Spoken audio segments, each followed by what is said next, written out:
Article 725.10 of the National Electrical Code, or NEC, states that Class 1, Class 2, and Class 3 circuits shall not be placed in any raceway, cable, box, or auxiliary gutter with conductors of electric light power, Class 4, Class 9, or Class 10 circuits. Article 300.3b of the NEC states that conductors of different systems, circuits, and voltages shall be permitted to occupy the same equipment where isolated by insulating barriers or otherwise protected. It is important to ensure safety and compliance with code requirements by following best practices. Firstly, segregation is important, running the 120 volts and low voltage lines in separate raceways or cables.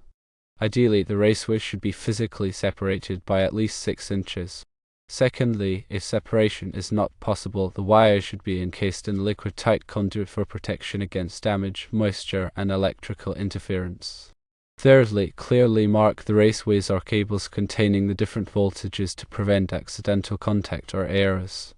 Failure to segregate or protect the different voltages can lead to several consequences.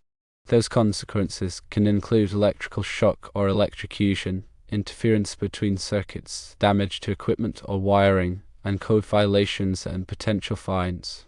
Therefore, proper segregation and protection of different voltage lines are essential for safety and compliance with electrical codes.